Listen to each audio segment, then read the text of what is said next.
धम्मं शरणं गच्छामि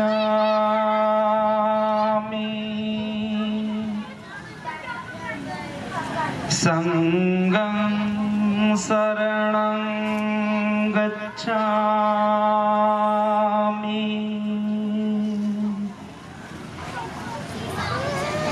ऐसी बुद्ध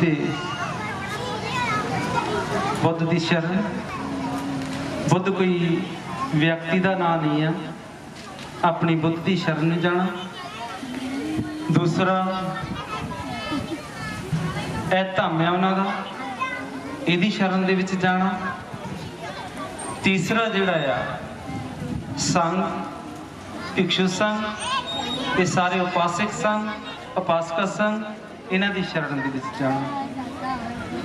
किसी देवी देवते दी नहीं, किसी गुरु पीर दी नहीं, सिर्फ अपनी बुद्धि दी शरण दे विच जाना। बाबा साहब कहते हैं मैं बुद्ध धम नूं इन्ना प्यार क्यों करदा। की कहते बाबा साहब? कहते कि मैं बुद्ध धम नूं इन्ना प्यार क्यों करदा। कहते कि इहदे विच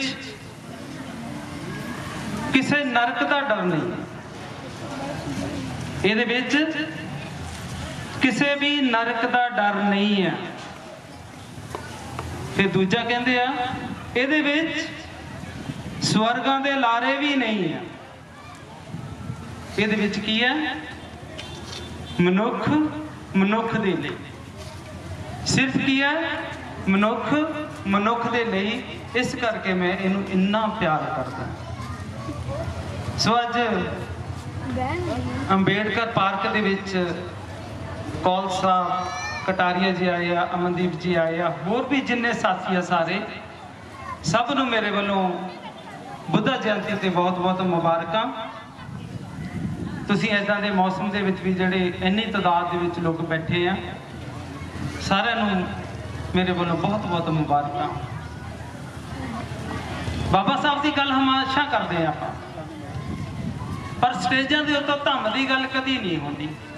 बुद्ध की गल पंजाब दे विच घट तुरदी आ, चंद लोग करते आ जिन्हां ने बाबा साहब के मिशन नूं सही समझिया। वो बुद्ध की गल करते हैं, क्योंकि साडे लोकां नूं ये गल का ज्ञान नहीं है कि साडा मिशन की है। इस करके बुद्ध की गल इत्थे नहीं हो रही। अज आपां सिर्फ बुद्ध के उत्ते ही कंसंट्रेट करांगे, बुद्ध की गल ही करांगे। साडे देश दे विच एक रियासत हुंदी सी, ओहदा राजा सी सदोदन। कौन सी नाम ओहदा? सदोदन। ते उन्हां दी धर्म पत्नी सी महामाया। महामाया राणी सी।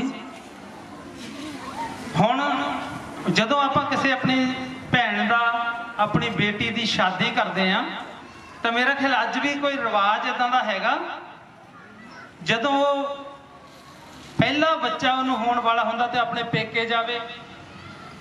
अज हैगा है? भैनों नूं ज़्यादा पता होना, दस्यो अज ये रिवाज हैगा? हैगा ना? अच्छा, ये रिवाज आया कित्थों? सदोदन की पत्नी राणी महामाया पहला बच्चा होना ते वो जा रही है अपने पेके, अपने पेके जा रही हो। हुण रस्ते दे विच उन्होंने बच्चा होने दी पीड़ा होंदियां, तो रथ दे विच जांदी है ते रथ नूं उत्थे रस्ते दे विच रुकाउंदी है, कहंदी अगे नहीं जा। हुण असीं जंगल दे विच, एक उत्थे जंगल दे विच फुल बूटे बहुत खूबसूरत सी, तो वह मन भी नहीं सी जाण नूं करदा, ते उत्थे उतर जांदी। नाल ओहदियां सहेलियां, नाल ओहदियां गोलियां, नाल बहुत सारियां नुकरानियां, वो सारे दे सारे उत्थे उतर जांदे। जदों उत्थे उतरदे आ ते गां जा नहीं पाउंदे, ते उत्थे एक बच्चे दा जन्म हुंदा है। उत्थे जंगल दे विच जरा ध्यान ना सुनना, चुप करके जरा मेरा प्लीज। उस जंगल के अंदर एक बच्चे का जन्म होंदा है, ਉਹਦਾ ਨਾਂ ਹੁੰਦਾ सिद्धार्थ गौतम। ਉਹ ਜਿਹੜਾ ਵੱਡਾ ਬੁੱਤ ਲੱਗਿਆ, ਦੇਖੋ ਜਰਾ ਧਿਆਨ ਦੇ ਨਾਲ, ਉਹ ਵੱਡਾ ਸਾਰਾ ਬੁੱਤ, ਉਹਨਾਂ ਦਾ ਨਾਂ ਕੀ ਹੈ? सिद्धार्थ गौतम बचपन ਦਾ ਨਾਂ। ਉੱਥੇ ਜੰਗਲ ਦੇ ਵਿੱਚ ਉਹਨਾਂ ਦਾ ਉਹ ਪੈਦਾ ਹੋ ਰਹੇ ਹੈ। ਅੱਛਾ, ਦੁਨੀਆ ਦੇ ਵਿੱਚ ਇਹ ਨੈਚੁਰਲ ਇੱਕ ਘਟਨਾ ਹੈ ਕਿ ਖੁੱਲੇ ਅਸਮਾਨ ਦੇ ਥੱਲੇ ਦਰਖਤਾਂ ਦੇ ਵਿੱਚ ਇਹਨਾਂ ਦਾ ਜਨਮ ਹੋ ਰਿਹਾ। ਦੂਸਰੀ ਘਟਨਾ, ਜਦੋਂ ਉਹਨਾਂ ਨੂੰ ਗਿਆਨ ਪ੍ਰਾਪਤ ਹੁੰਦਾ ਹੈ ਖੁੱਲੇ ਅਸਮਾਨ ਦੇ ਥੱਲੇ, ਪਿੱਪਲ ਦੇ ਦਰਖਤ ਦੇ ਥੱਲੇ। ਔਰ ਤੀਸਰੀ ਘਟਨਾ ਜਿਹੜੀ ਆ, ਉਹਨਾਂ ਦਾ ਪਰਿਨਿਰਵਾਣ ਹੁੰਦਾ ਹੈ, ਉਹ ਵੀ ਸ਼ਾਲ ਰੁੱਖ ਦੇ ਖੁੱਲੇ ਅਸਮਾਨ ਦੇ ਜੰਗਲ ਦੇ ਵਿੱਚ। ਦੁਨੀਆ ਦੀ ਪਹਿਲੀ ਮਹਾਨ ਹਸਤੀ ਹੈ ਜਿਨ੍ਹਾਂ ਦਾ ਜਨਮ ਅੱਜ ਵਿਸਾਖ ਦੀ ਪੂਰਨਿਮਾ ਨੂੰ, ਗਿਆਨ ਅੱਜ ਦੇ ਦਿਨ ਵਿਸਾਖ ਦੀ ਪੂਰਨਿਮਾ ਨੂੰ, ਔਰ ਮ੍ਰਿਤਿੂ, ਮੌਤ, ਮਹਾਪਰਿਨਿਰਵਾਣ ਵਿਸਾਖ ਦੀ ਪੂਰਨਿਮਾ ਨੂੰ। ਤਿੰਨੇ ਹੀ ਘਟਨਾਵਾਂ ਇੱਕ ਦਿਨ ਦੇ ਵਿੱਚ ਆਉਣੀਆਂ। ਇਹ ਦੁਨੀਆ ਦੇ ਪਹਿਲੇ ਸ਼ਖਸ ਆ, ਪਹਿਲੇ, ਹੋਰ ਕਿਸੇ ਦੇ ਨਾਲ ਐਸਾ ਨਹੀਂ ਹੁੰਦਾ। ਤੇ ਉਹਨਾਂ ਨੂੰ ਜਦੋਂ ਥੋੜੇ ਬੱਚੇ, ਥੋੜੇ ਵੱਡੇ ਹੁੰਦੇ ਆ,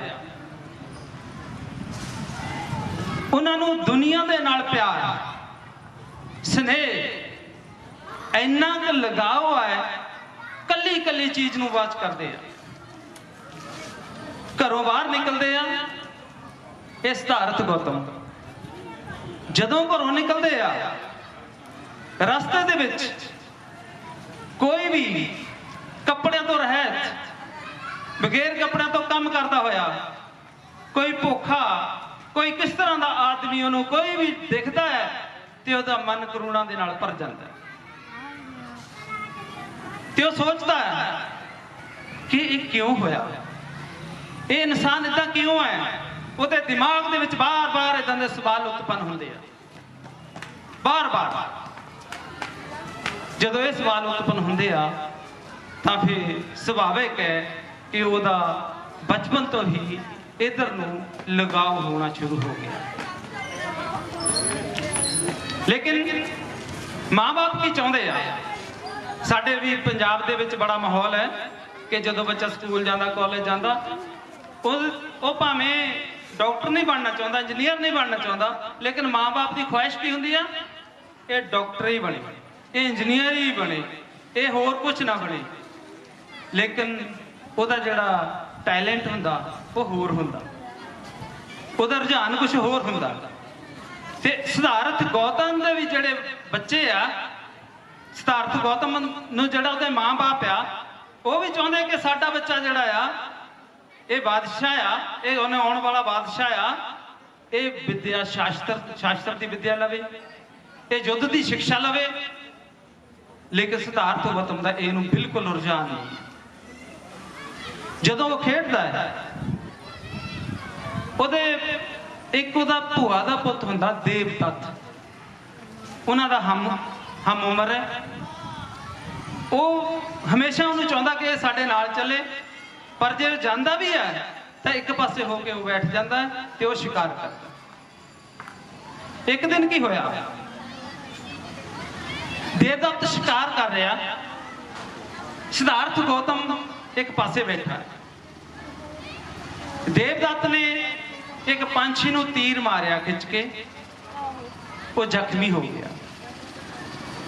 ਜੋ ਜ਼ਖਮੀ ਹੋਇਆ ਤੇ ਉਹ ਵਿਚਾਰਾ ਫੜਫੜਾਂਦਾ ਉੱਥੇ ਆ ਕੇ ਡਿੱਗਿਆ ਜਿੱਥੇ ਸਿਧਾਰਥ ਗੌਤਮ ਬੈਠਾ ਸੀ।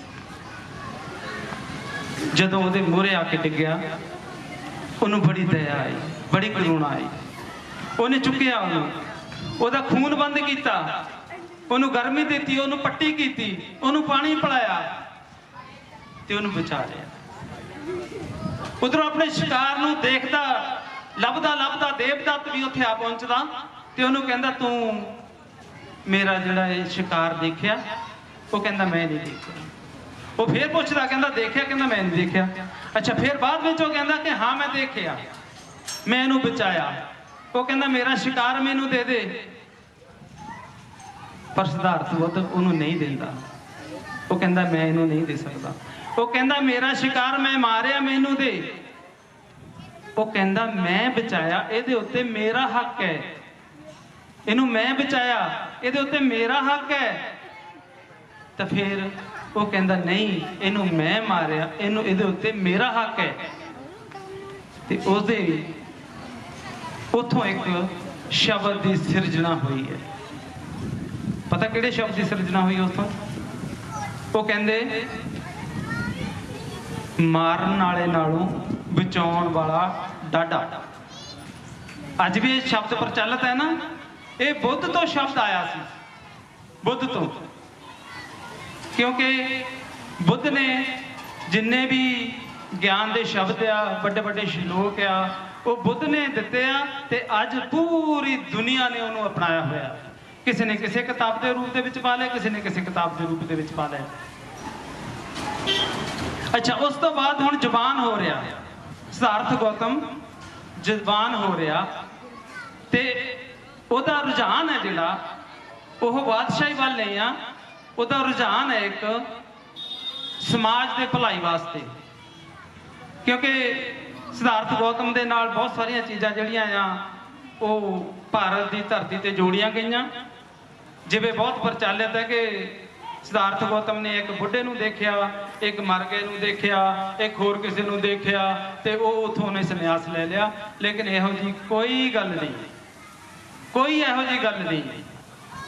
ਕਿਉਂਕਿ ਤੁਸੀਂ ਦੇਖੋ ਕਿ ਸਿਧਾਰਥ ਗੌਤਮ ਹਮੇਸ਼ਾ ਘਰ ਤੋਂ ਬਾਹਰ ਨਿਕਲਦੇ ਆ, 29 ਸਾਲ ਦੀ ਉਮਰ ਵਿੱਚ ਸੰਨਿਆਸ ਲੈਂਦੇ ਆ, ਤੇ ਇਹਦਾ ਮਤਲਬ ਹੈ ਕਿ ਉਹਨਾਂ ਨੇ ਪਹਿਲਾਂ ਸਾਰੀਆਂ ਚੀਜ਼ਾਂ ਨੂੰ ਅਨੁਭਵ ਕੀਤਾ, ਦੇਖਿਆ। ਫਿਰ ਇੱਕ ਦਿਨ ਅਚਾਨਕ ਇਹ ਘਟਨਾ ਵਾਪਰਦੀ ਹੈ। ਦੋ ਕਬੀਲਿਆਂ ਦੇ ਅੰਦਰ ਇੱਕ ਘਟਨਾ ਵਾਪਰਦੀ ਹੈ, ਪਾਣੀ ਤੋਂ ਲੜਾਈ ਹੁੰਦੀ ਹੈ, ਸ਼ਾਕੀ ਔਰ ਕੋਹਲੀ। ਇੱਕ ਜਿਹੜਾ ਇਹਨਾਂ ਦਾ ਰਿਆਸਤ ਹੈ, ਇੱਕ ਦੂਜੀ ਰਿਆਸਤ, ਦੋ ਖਾਨਦਾਨਾਂ ਦੇ ਵਿੱਚ ਇੱਕ ਝਗੜਾ ਵਾਪਰਦਾ। ਇਹ ਝਗੜਾ ਜਿਹੜਾ ਸਿਧਾਰਥ ਗੌਤਮ ਹੈ ਝਗੜਾ ਨਹੀਂ ਕਰਨਾ ਚਾਹੁੰਦਾ, ਇਹਦੀ ਸੋਚ ਵੱਖਰੀ ਹੈ। ਉਹ ਕਹਿੰਦਾ ਕਿ ਲੜਾਈ ਝਗੜਿਆਂ ਦੇ ਨਾਲ ਕਦੀ ਹੱਲ ਨਹੀਂ ਹੁੰਦੇ। ਲੇਕਿਨ ਇਹਨਾਂ ਦਾ ਜਿਹੜਾ ਸੈਨਾਪਤੀ ਹੈ ਉਹ ਚਾਹੁੰਦਾ ਕਿ ਉਹਨਾਂ ਨੂੰ ਮਾਰਿਆ ਜਾਵੇ, ਆਪਣਾ ਪਾਣੀ ਦੀ ਜਿਹੜੀ ਵੰਡ ਹੈ ਉਹ ਇਦਾਂ ਕੀਤੀ ਜਾਵੇ। ਅੱਜ ਵੀ ਪੰਜਾਬ ਦੇ ਅੰਦਰ ਬਹੁਤ ਸਾਰੇ ਝਗੜੇ ਜਿਹੜੇ ਪਾਣੀ ਤੋਂ ਹੁੰਦੇ ਆ, ਖੂਨ ਤੋਂ ਸਸਤਾ, ਪਾਣੀ ਤੋਂ ਸਸਤਾ ਜਿਹੜਾ ਖੂਨ ਬਣ ਜਾਂਦਾ, ਬਹੁਤ ਸਾਰੇ ਕਤਲ ਹੋ ਜਾਂਦੇ ਆ। ਲੇਕਿਨ ਸਿਧਾਰਥ ਗੌਤਮ ਚਾਹੁੰਦੇ ਆ ਕਿ ਕੋਈ ਕਤਲ ਨਾ ਹੋਵੇ, ਕੋਈ ਮਰੇ ਨਾ, ਕੋਈ ਵੱਢ ਨਾ ਹੋਵੇ, ਤੇ ਮੈਂ ਐਸੇ ਤਰ੍ਹਾਂ ਇਹਨਾਂ ਨੂੰ ਸੁਲਝਾ ਦਿਆਂ। ਪਰ ਸੈਨਾਪਤੀ ਇਸ ਗੱਲ ਨੂੰ ਨਹੀਂ ਚਾਹੁੰਦਾ। ਪਰ ਜਦੋਂ ਉਹਨਾਂ ਦੀ ਜਿਹੜੀ ਸੰਸਥਾ ਹੈ, ਉਹਨਾਂ ਦੀ ਪੰਚਾਇਤ ਆ, ਸੈਨਾਪਤੀ ਆ, ਤੇ ਜਦੋਂ ਉਹ ਇਹ ਗੱਲ ਨੂੰ ਉਹ ਸੋਚਦੇ ਆ ਕਿ ਇਹਨਾਂ ਨੇ ਸਾਡਾ ਵਿਰੋਧ ਕੀਤਾ, ਸਿਧਾਰਥ ਗੌਤਮ ਨੇ ਵਿਰੋਧ ਕੀਤਾ, ਤੇ ਉੱਥੇ ਉਹਨੂੰ ਇਹ ਸਜ਼ਾ ਮਿਲਦੀ ਹੈ ਕਿ ਜਾਂ ਤੇ ਆਪਣੀ ਜ਼ਮੀਨ ਦਾ ਸਾਰੀ ਛੱਡ ਦੋ, ਜਾਂ ਤੂੰ ਸੰਨਿਆਸ ਲੈ ਲਾ। ਤੇ ਉੱਥੋਂ ਫਿਰ ਸਿਧਾਰਥ ਗੌਤਮ ਜਿਹੜਾ ਸੰਨਿਆਸ ਲੈਂਦੇ। ਥੋੜਾ ਚਿਰ ਚੁੱਪ ਕਰੋ ਜਰਾ, 5 ਮਿੰਟ। ਜਦੋਂ ਉੱਥੋਂ ਸੰਨਿਆਸ ਲੈ ਲੈਂਦਾ ਹੈ, ਉਹ ਸਾਰਾ ਘਰ ਨੂੰ ਛੱਡ ਕੇ ਚਲਾ ਜਾਂਦਾ ਹੈ। ਤੇ ਜਾਣ ਦੇ ਵਕਤ ਬਹੁਤ ਸਾਰੇ ਲੋਕਾਂ ਨੇ ਇਹ ਵੀ ਉਹਨਾਂ ਦੇ ਨਾਲ ਜੋੜ ਦਿੱਤਾ ਕਿ 20 ਬੱਚਿਆਂ ਨੂੰ ਛੱਡ ਕੇ ਸਿਧਾਰਥ ਗੌਤਮ ਇੰਝ ਹੀ ਚਲਾ ਗਿਆ। ਉਹ ਵੀ ਗਲਤ ਹੈ। ਜਾਣ ਲੱਗਿਆ ਯਸ਼ੋਧਰਾ ਨੇ, ਉਹਨਾਂ ਦੀ ਪਤਨੀ ਸੀ, ਉਹਨੇ ਉਹਨਾਂ ਨੂੰ ਕਿਹਾ ਕਿ ਜੇ ਹੁਣ ਤੁਸੀਂ ਘਰੋਂ ਜਾਣਾ ਹੈ ਤਾਂ ਇਸ ਚੀਜ਼ ਦੀ ਖੋਜ ਕਰਨੀ ਹੈ ਕਿ ਇਨਸਾਨ ਦੁਖੀ ਕਿਉਂ ਹੈ, ਦੁਖੀ ਕਿਉਂ ਹੈ, ਤੇ ਦੁੱਖਾਂ ਦਾ ਕਾਰਨ ਕੀ ਹੈ। ਸਾਡੇ ਕੀ ਹੁੰਦਾ, ਬਹੁਤ ਸਾਰੇ ਜਿੰਨੇ ਵੀ ਸੰਤ ਮਹਾਤਮਾ ਕਹਿ ਲੋ, ਇੱਥੇ ਦੇ ਜਿੰਨੇ ਵੀ ਗੁਰੂ ਪੀਰ ਕਹਿ ਲੋ, ਸਾਰਿਆਂ ਨੇ ਕਿਹਾ ਕਿ ਦੁੱਖ ਆ, ਪਰ ਕਿਸੇ ਨੇ ਨਹੀਂ ਕਿਹਾ ਕਿ ਦੁੱਖ ਦਾ ਕਾਰਨ ਕੀ ਹੈ, ਔਰ ਕਿਸੇ ਨੇ ਇਹ ਨਹੀਂ ਦੱਸਿਆ ਕਿ ਦੁੱਖ ਦਾ ਨਿਵਾਰਣ ਕੀ ਹੈ, ਇਹਦਾ ਹੱਲ ਕੀ ਹੈ। ਲੇਕਿਨ ਪਹਿਲੇ ਸ਼ਖਸ ਦੁਨੀਆ ਦੇ ਹੋਏ ਆ ਤਥਾਗਤ ਬੁੱਧ, ਜਿਹੜੇ ਸਿਧਾਰਥ ਗੌਤਮ ਹੈ, ਕਿ ਉਹਨਾਂ ਨੇ ਦੁੱਖ ਨੂੰ ਫੜਿਆ, ਫਿਰ ਉਹਦਾ ਇਲਾਜ ਕੀਤਾ, ਦੁੱਖ ਨੂੰ ਫੜਿਆ, ਉਹਦਾ ਹੱਲ ਲੱਭਿਆ, ਤੇ ਉਹਦਾ ਫਿਰ ਇਲਾਜ ਵੀ ਕੀਤਾ। ਸੋ ਜਦੋਂ ਉਹਨਾਂ ਨੇ ਘਰ ਤਿਆਗ ਕੀਤਾ, ਬਹੁਤ ਸਾਰੇ ਸੰਨਿਆਸੀਆਂ ਦੇ ਕੋਲ ਉਹਨਾਂ ਨੂੰ ਜਾਣ ਦਾ ਮੌਕਾ ਮਿਲਿਆ। ਕੋਈ ਕਹਿੰਦਾ ਕਿ ਤਪੱਸਿਆ ਇੰਜ ਕਰਨੀ ਹੈ, ਕੋਈ ਕਹਿੰਦਾ ਤਪੱਸਿਆ ਇੰਜ ਕਰਨੀ ਹੈ, ਕੋਈ ਕਹਿੰਦਾ ਤਪੱਸਿਆ ਇੰਜ ਕਰਨੀ ਹੈ। ਲਗਾਤਾਰ 6 ਸਾਲ ਚੱਲਦੇ ਰਹੇ, ਲਗਾਤਾਰ, ਕਦੀ ਕਿਸੇ ਜੰਗਲ ਵਿੱਚ, ਕਦੀ ਕਿਸੇ ਤਪਸਵੀ ਕੋਲ, ਕਦੀ ਕਿਸੇ ਸਾਧੂ ਦੇ ਕੋਲ, ਕਦੀ ਕਿਤੇ, ਪਰ ਉਹਨਾਂ ਦਾ ਹੱਲ ਨਹੀਂ ਹੋਇਆ। ਆਖਰ ਦੇ ਵਿੱਚ ਜਦੋਂ ਬਹੁਤ ਕਮਜ਼ੋਰ ਹੋ ਜਾਂਦੇ ਆ, ਇੱਕ ਦਰਖਤ ਦੇ ਥੱਲੇ ਬੈਠੇ ਆ, ਉਹਨਾਂ ਦਾ ਪੇਟ ਵਿੱਚ ਇੰਨਾ ਵੜ ਜਾਂਦਾ ਭੁੱਖ ਦੇ ਨਾਲ, ਜਿੱਦਾਂ ਇੱਥੇ ਹੱਥ ਲਾਈਏ ਤਾਂ ਰੀੜ ਦੀ ਹੱਡੀ ਨੂੰ ਲੱਗਦਾ, ਐਸੀ ਉਹਨਾਂ ਦੀ ਅਵਸਥਾ ਬਣ ਜਾਂਦੀ ਹੈ। ਉੱਥੇ ਫਿਰ ਇੱਕ ਸੁਜਾਤਾ ਨਾਂ ਦੀ ਇੱਕ ਲੜਕੀ ਆਉਂਦੀ ਹੈ, ਉਹਨਾਂ ਨੂੰ ਖੀਰ ਖਿਲਾਉਂਦੀ ਹੈ। ਉਹਨਾਂ ਨੂੰ ਖੀਰ ਖਿਲਾ ਕੇ ਤਾਂ ਉਹਨਾਂ ਦਾ ਸਾਹ ਦੇ ਵਿੱਚ ਸਾਹ ਆਉਂਦਾ। ਤੇ ਪਹਿਲਾਂ ਉੱਥੇ ਪਤਾ ਕੀ ਕਹਿੰਦੇ, ਬੁੱਧ ਅੱਜ ਪਹਿਲਾ ਮੇਰਾ ਗਿਆਨ ਹੋ ਗਿਆ। ਭੁੱਖੇ ਰਹਿ ਕੇ ਕੁਝ ਨਹੀਂ ਹੋ ਸਕਦਾ, ਬੰਦਾ ਭੁੱਖ ਦੇ ਨਾਲ ਕੁਝ ਨਹੀਂ ਕਰ ਸਕਦਾ, ਕੁਝ ਪਾ ਨਹੀਂ ਸਕਦਾ, ਤਪੱਸਿਆ ਨਹੀਂ ਕਰ ਸਕਦਾ, ਕੋਈ ਚੀਜ਼ ਨਹੀਂ ਗੀ। ਭੁੱਖ ਹੱਲ ਕਿਸੇ ਚੀਜ਼ ਦਾ ਨਹੀਂ ਹੈ। ਉੱਥੇ ਪਹਿਲਾਂ ਉਹਨਾਂ ਨੂੰ ਗਿਆਨ ਪ੍ਰਾਪਤ ਹੋਇਆ। ਜਦੋਂ ਉਹਨਾਂ ਨੂੰ ਗਿਆਨ ਪ੍ਰਾਪਤ ਹੁੰਦਾ ਹੈ ਤਾਂ ਫਿਰ ਉਹ ਬੈਠੇ ਸੋਚਦੇ ਆ ਵੀ ਜਿਸ ਚੀਜ਼ ਦੀ ਮੈਂ ਖੋਜ ਕੀਤੀ ਹੈ, ਜਿਹੜੀ ਚੀਜ਼ ਦੀ ਮੈਂ ਖੋਜ ਕਰ ਲਈ ਹੈ, ਇਹ ਇਹਨਾਂ ਲੋਕਾਂ ਨੂੰ ਸਮਝ ਆਏਗੀ ਕਿ ਨਹੀਂ ਆਏਗੀ। ਉਹ ਸੋਚਦੇ ਆ, ਫਿਰ ਸੋਚਦੇ ਆ ਕਿ ਇਹਨਾਂ ਲੋਕਾਂ ਨੂੰ ਇਸ ਗੱਲ ਦੀ ਸਮਝ ਨਹੀਂ ਆਉਣੀ, ਜਿਹੜੇ ਲੋਕ ਅੱਜ ਵੀ ਆਤਮਾ ਪਰਮਾਤਮਾ ਦੇ ਚੱਕਰ 'ਚ ਫਸੇ ਹੋਏ ਆ, ਨਰਕ ਸਵਰਗ ਦੇ ਚੱਕਰ ਦੇ ਵਿੱਚ ਫਸੇ ਹੋਏ ਆ, ਜਿਹੜੇ ਵਹਿਮਾਂ ਭਰਮਾਂ ਦੇ ਚੱਕਰ ਦੇ ਵਿੱਚ ਫਸੇ ਹੋਏ ਆ, ਜਿਹੜੇ ਪਖੰਡ ਦੇ ਚੱਕਰ ਦੇ ਵਿੱਚ ਫਸੇ ਹੋਏ ਆ, ਇਹਨਾਂ ਨੂੰ ਇਹ ਗੱਲ ਕਦੋਂ ਸਮਝ ਆਏਗੀ। ਬੈਠ ਜਾਂਦੇ ਆ, ਫਿਰ ਸੋਚਦੇ ਆ ਕਿ ਜਿਹੜੇ ਗਿਆਨ ਦੀ ਖੋਜ ਮੈਂ ਕੀਤੀ ਹੈ, ਜਿਹਨੂੰ ਮੈਂ ਆਪਣੇ ਕੋਲ ਹੀ ਰੱਖ ਲਵਾਂ, ਤਾਂ ਫਿਰ ਇਹਨਾਂ ਲੋਕਾਂ ਦਾ ਆਧਾਰ ਕਿੱਦਾਂ ਹੋਏਗਾ, ਇਹਨਾਂ ਲੋਕਾਂ ਦਾ ਫਿਰ ਕਲਿਆਣ ਕਿੱਦਾਂ ਹੋਏਗਾ। ਫਿਰ ਉਹ ਥੋੜਾ ਆਪਣੇ ਆਪ ਨੂੰ ਸੁਚੇਤ ਕਰਦੇ ਆ, ਉੱਠਦੇ ਆ, ਤਾਂ ਫਿਰ ਇੱਕ ਗੱਲ ਚੀਜ਼ ਹੋਰ ਸੋਚਦੇ ਆ। ਕਹਿੰਦੇ ਮੇਰੇ ਤੋਂ ਪਹਿਲਾਂ 27 ਬੁੱਧ ਹੋਏ ਆ, ਮੈਂ 28ਵਾਂ ਬੁੱਧ ਆ। ਮੇਰੇ ਤੋਂ ਪਹਿਲਾਂ 27 ਬੁੱਧ ਹੋਏ ਆ। ਉਹਨਾਂ 27 ਬੁੱਧ ਨੇ ਚੁੱਪ ਕਰਕੇ ਆਪਣਾ ਆਪ ਤੇ ਸਾਧ ਲਿਆ, ਆਪਣਾ ਉਧਾਰ ਕਰ ਲਿਆ, ਲੇਕਿਨ ਇਹ ਜਨਤਾ ਦਾ, ਇਹ ਪਬਲਿਕ ਦਾ ਉਧਾਰ ਕੌਣ ਕਰੇਗਾ, ਇਹਦਾ ਕਲਿਆਣ ਕੌਣ ਕਰੇਗਾ। ਤੇ ਉੱਥੋਂ ਫਿਰ ਉੱਠ ਕੇ ਉਹ ਤੁਰ ਪੈਂਦੇ ਆ। ਕਹਿੰਦੇ ਨਹੀਂ, ਅੱਜ ਮੈਂ ਇਸ ਗਿਆਨ ਨੂੰ ਲੋਕਾਂ ਦੇ ਵਿੱਚ ਲੈ ਕੇ ਜਾਵਾਂਗਾ। ਲੋਕ ਸਮਝਣ ਨਾ ਸਮਝਣ, ਇਹਨਾਂ ਦੀ ਇੰਨੀ ਵੀ ਬੁੱਧੀ ਕਮਜ਼ੋਰ ਨਹੀਂ ਕਿ ਇਹ ਨਹੀਂ ਸਮਝਦੇ। ਇਹ ਸਮਝਣਗੇ, ਅਗਰ ਮੈਂ ਇਹਨਾਂ ਦੇ ਵਿੱਚ ਜਾਵਾਂਗਾ ਤੇ ਜ਼ਰੂਰ ਸਮਝਣਗੇ। ਉੱਥੋਂ ਫਿਰ ਉੱਠ ਕੇ ਉਹ ਚਲੇ ਜਾਂਦੇ। ਜਾ ਕੇ ਪਹਿਲੀ ਵਾਰੀ, ਹੁਣ ਤੁਸੀਂ ਸੋਚੋ ਜਰਾ ਕਿ ਜੇ ਭਾਰਤ ਦਾ ਸੰਵਿਧਾਨ ਨਾ ਹੋਵੇ, ਸਾਡਾ ਦੇਸ਼ ਪੂਰੇ ਦਾ ਪੂਰਾ ਜੰਗਲ ਰਾਜ ਬਣ ਜਾਏਗਾ ਕਿ ਨਹੀਂ ਬਣ ਜਾਏਗਾ? ਬਣੇਗਾ। ਹਰ ਚੀਜ਼ ਨੂੰ ਚਲਾਉਣ ਵਾਸਤੇ ਕੁਝ ਨਾ ਕੁਝ ਸਿਧਾਂਤ ਚਾਹੀਦੇ, ਕੁਝ ਪ੍ਰਿੰਸੀਪਲ ਚਾਹੀਦੇ ਹੁੰਦੇ ਆ। ਤੇ ਬੁੱਧ ਨੇ ਵੀ ਜ਼ਿੰਦਗੀ ਜਿਉਣ ਦੇ ਫਿਰ 5 ਮੂਲ ਮੰਤਰ ਸਿਧਾਂਤ ਦਿੱਤੇ ਆ। ਸਭ ਤੋਂ ਪਹਿਲਾਂ ਕਿਹੜੇ ਕਿਹੜੇ? ਸਭ ਤੋਂ ਪਹਿਲਾਂ ਕਹਿੰਦੇ ਮੈਂ ਜੀਵ ਹੱਤਿਆ ਨਹੀਂ ਕਰਾਂਗਾ, ਸਭ ਤੋਂ ਪਹਿਲਾਂ। ਦੂਸਰਾ ਫਿਰ ਕੀ ਕਹਿੰਦੇ ਆ? ਮੈਂ ਚੋਰੀ ਨਹੀਂ ਕਰਾਂਗਾ।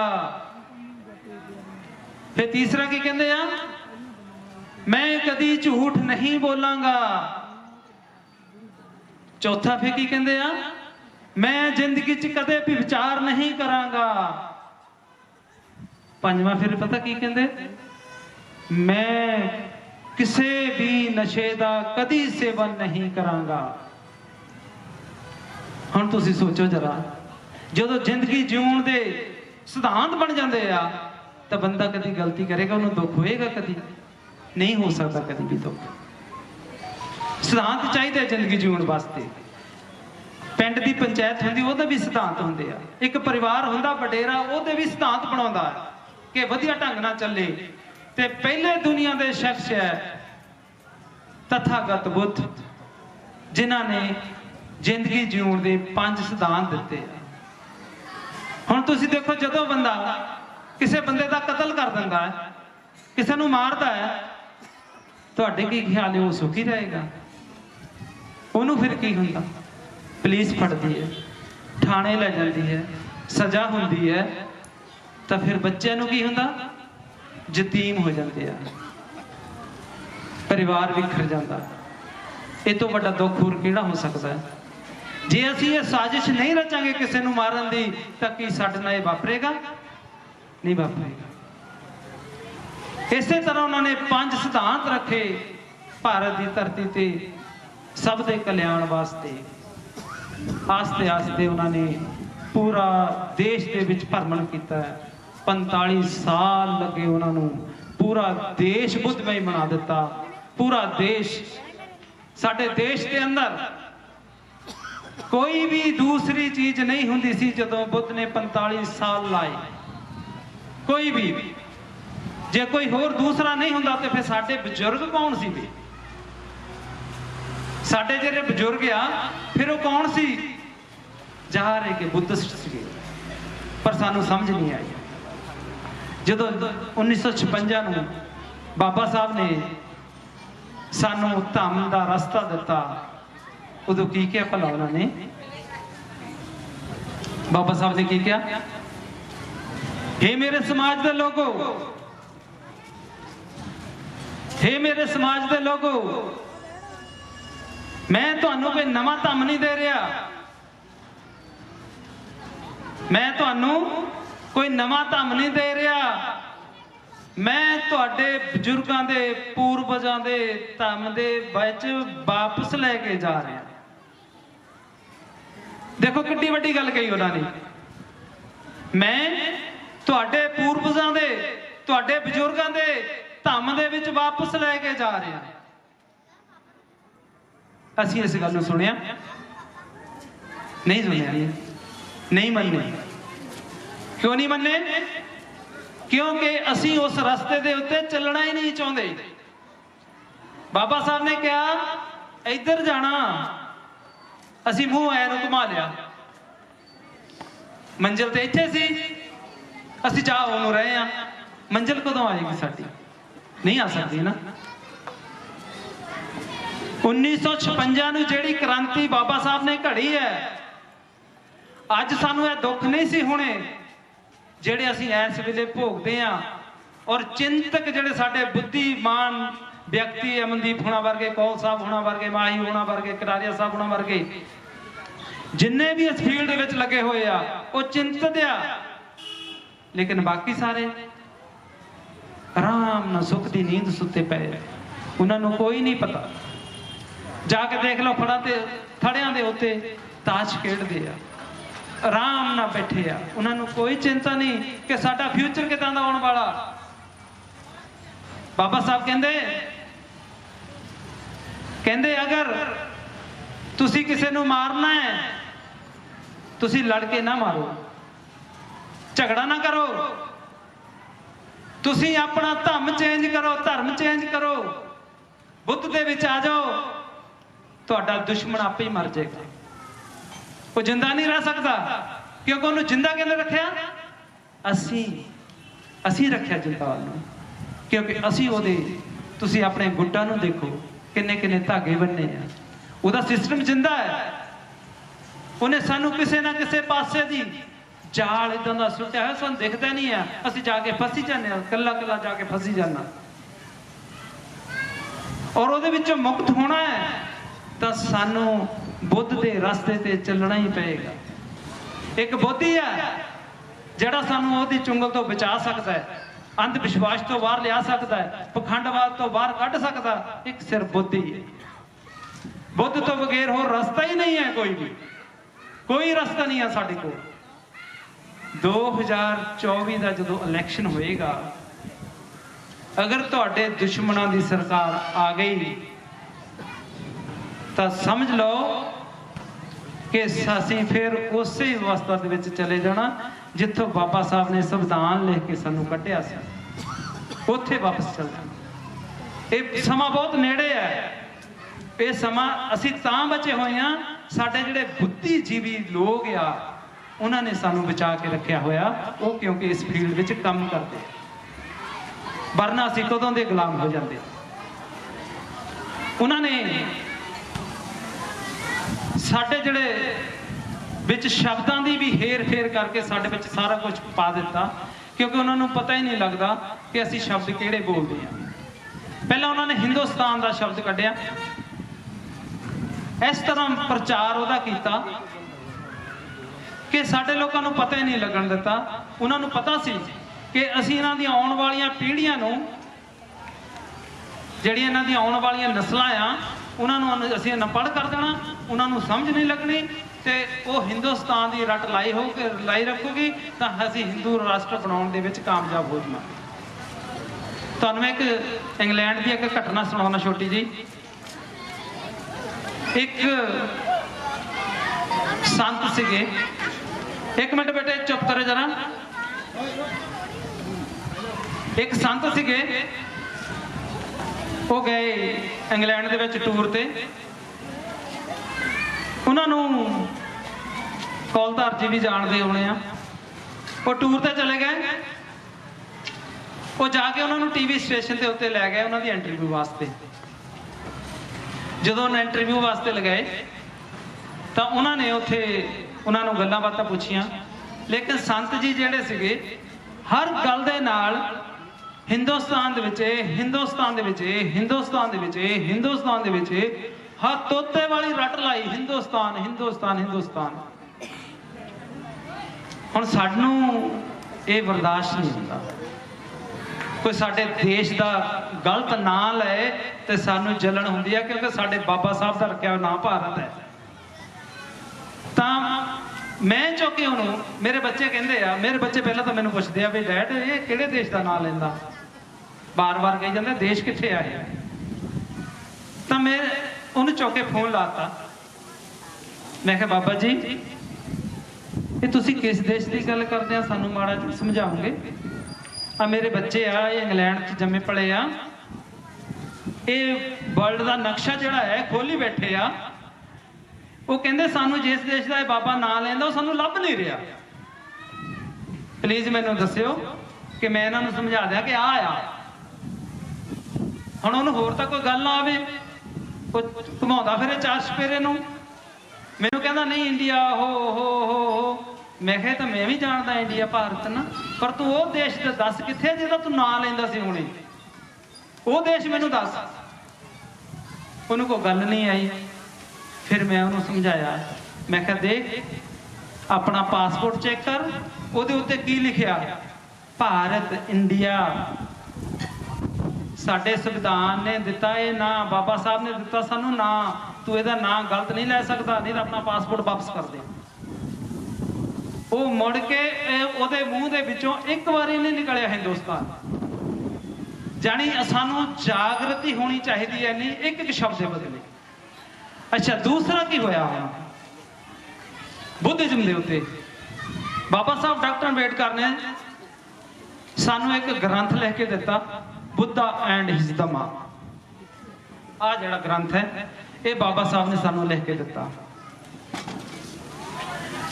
ਤੁਸੀਂ ਸੋਚੋ ਜਰਾ ਕਿ ਸਾਡੇ ਬਾਬਾ ਸਾਹਿਬ ਤੋਂ ਵਿਦਵਾਨ ਆਦਮੀ ਦੁਨੀਆ ਦੇ ਵਿੱਚ ਕੋਈ ਹੈਗਾ? 21 ਸਾਲ ਧਰਮਾਂ ਦੀ ਸਟੱਡੀ ਕਰਨ ਤੋਂ ਬਾਅਦ ਜਿਹੜਾ ਇਹ ਗ੍ਰੰਥ ਸਾਨੂੰ ਦਿੱਤਾ, ਸਾਰੇ ਦੇਖਿਓ ਧਿਆਨ ਦੇ ਨਾਲ ਜਰਾ, ਕਿਉਂਕਿ ਇਹ ਨਾ ਤੁਸੀਂ ਅੱਗੇ ਤੋਂ ਇਹ ਪੜ੍ਹਨਾ ਆ। ਕੌਲ ਸਾਹਿਬ ਕੋਲ ਬਹੁਤ ਪਏ ਆ, ਕੱਲੇ ਕੱਲੇ ਘਰ ਦੇ ਵਿੱਚ ਹੋਣਾ ਚਾਹੀਦਾ ਤੁਹਾਡੇ ਕੋਲ। ਕੱਲੇ ਕੱਲੇ ਘਰ ਦੇ ਵਿੱਚ ਬਾਬਾ ਸਾਹਿਬ ਦੇ ਹੱਥੀਂ ਲਿਖਿਆ ਆ। ਐਡੀ ਵੱਡੀ ਕੋਈ ਹੋਰ ਪ੍ਰਾਪਰਟੀ ਨਹੀਂ ਹੋ ਸਕਦੀ ਜਿੱਡੀ ਇਹ ਆ। ਇਹਨੂੰ ਪੜ੍ਹਨਾ ਆ। ਅੱਛਾ ਸ਼ੈਤਾਨ ਲੋਕਾਂ ਨੇ ਕੀ ਕੀਤਾ, ਬਾਬਾ ਸਾਹਿਬ ਨੇ ਇਹਨੂੰ ਨਾਂ ਦਿੱਤਾ ਬੁੱਧਾ ਐਂਡ ਹਿਸ ਧੰਮਾ, ਬੁੱਧ ਅਤੇ ਉਸ ਦਾ ਧਰਮ ਨਹੀਂ ਵਰਤਿਆ। ਸ਼ਰਾਰਤੀ ਲੋਕਾਂ ਨੇ ਇਹਦਾ ਨਾਮ ਬਦਲ ਕੇ ਪਤਾ ਕੀ ਕੀਤਾ? ਭਗਵਾਨ ਬੁੱਧ ਅਤੇ ਉਹਦਾ ਧਰਮ। ਦੋ ਸ਼ਬਦ ਬਾਬਾ ਸਾਹਿਬ ਦੇ ਬਦਲ ਕੇ ਰੱਖ ਦਿੱਤੇ। ਦੋ ਸ਼ਬਦ, ਇੱਕ ਕੋਲੋਂ ਲਾਤਾ, ਧੰਮ ਦਾ ਧਰਮ ਬਣਾਤਾ। ਹੁਣ ਇੱਥੇ ਭਗਵਾਨ ਬਾਬਾ ਸਾਹਿਬ ਨੇ ਕਿਤੇ ਨਹੀਂ ਵਰਤਿਆ, ਧਰਮ ਕਿਤੇ ਨਹੀਂ ਵਰਤਿਆ, ਕਿਉਂਕਿ ਧਰਮ ਇਹ ਹੈ ਹੀ ਨਹੀਂ, ਇਹ ਧੰਮ ਹੈ। ਧੰਮ ਦਾ ਮਤਲਬ ਹੁੰਦਾ ਵੇ ਆਫ ਲਾਈਫ, ਜ਼ਿੰਦਗੀ ਜਿਉਣ ਦਾ ਰਸਤਾ। ਇਹ ਜ਼ਿੰਦਗੀ ਜਿਉਣ ਦਾ ਰਸਤਾ ਆ। ਇਹਨੂੰ ਤੁਸੀਂ ਇੱਕ ਵਾਰੀ ਸਟੱਡੀ ਕਰਕੇ ਦੇਖ ਲਓ, ਇੱਕ ਵਾਰੀ ਇਹਨੂੰ ਪੜ੍ਹ ਕੇ ਦੇਖ ਲਈਏ। ਸੋ ਬਹੁਤ ਸਾਰੀਆਂ ਸ਼ਰਾਰਤਾਂ ਸਾਡੇ ਨਾਲ ਅੱਜ ਵੀ ਹੋ ਰਹੀਆਂ, ਸਾਡੇ ਪੜ੍ਹੇ ਲਿਖੇ ਤੋਂ ਬਾਅਦ ਵੀ। ਤੇ ਜਦੋਂ ਸਾਡਾ ਕੋਈ ਸਕੂਲੇ ਨਹੀਂ ਸੀ ਜਾਂਦਾ, ਪੜ੍ਹਿਆ ਨਹੀਂ ਸੀ, ਤਾਂ ਫਿਰ ਸਾਡੇ ਨਾਲ ਕੀ ਹੋਇਆ ਹੋਵੇਗਾ? ਸੋਚ ਕੇ ਦੇਖੋ ਜਰਾ। ਸੋ ਜਿਹੜਾ ਵੀ ਬੰਦਾ ਭਗਵਾਨ ਸ਼ਬਦ ਬੋਲਦਾ ਜਾਂ ਮਹਾਤਮਾ ਸ਼ਬਦ ਬੋਲਦਾ ਜਾਂ ਹੋਰ ਕੋਈ ਸ਼ਬਦ ਬੋਲਦਾ, ਤੇ ਉਹਨੂੰ ਤੁਸੀਂ ਉੱਥੇ ਰੋਕੋ। ਜਿਵੇਂ ਹਿੰਦੁਸਤਾਨ ਆ ਨਹੀਂ ਆ, ਇਸੇ ਤਰ੍ਹਾਂ ਭਗਵਾਨ ਵੀ ਨਹੀਂ ਆ, ਕਿਉਂਕਿ ਤਥਾਗਤ ਬੋਧੀ ਇੱਕ ਏਦਾਂ ਦੇ ਇਨਸਾਨ ਹੋਏ ਆ ਜਿਨ੍ਹਾਂ ਨੇ ਸਾਰੇ ਦੂਈ ਦਵੈਸ਼ ਨੂੰ ਮਿਟਾਇਆ ਔਰ ਮਨੁੱਖਤਾ ਨੂੰ ਗਲੇ ਲਾਇਆ ਔਰ ਇਨਸਾਨ ਲਈ ਇਨਸਾਨ ਦੀ ਗੱਲ ਕੀਤੀ ਹੈ। ਬਾਕੀ ਸਾਰੇ ਅਗਲੇ ਜਨਮਾਂ ਦੀ ਗੱਲ ਕਰਦੇ ਆ। ਬੋਧੀ ਇੱਕ ਏਦਾਂ ਦੇ ਆ ਜਿਹੜੇ ਇਸੇ ਜੀਵਨ ਦੀ ਗੱਲ ਕਰਦੇ ਆ। ਮੈਂ ਹੁਣ ਬਹੁਤਾ ਤੁਹਾਡਾ ਸਮਾਂ ਨਹੀਂ ਲੈਣਾ ਚਾਹੁੰਦਾ। ਸੋ ਆਪ ਸਭ ਨੂੰ ਜਿਨ੍ਹਾਂ ਨੇ ਬੜੇ ਧਿਆਨ ਦੇ ਨਾਲ ਸੁਣਿਆ, ਬਹੁਤ ਬਹੁਤ ਧੰਨਵਾਦ ਆਪ ਜੀ ਦਾ। ਨਮੋ ਬੁੱਧਾਏ। ਜੈ ਭੀਮ, ਜੈ ਪ੍ਰਬੁੱਧ ਭਾਰਤ।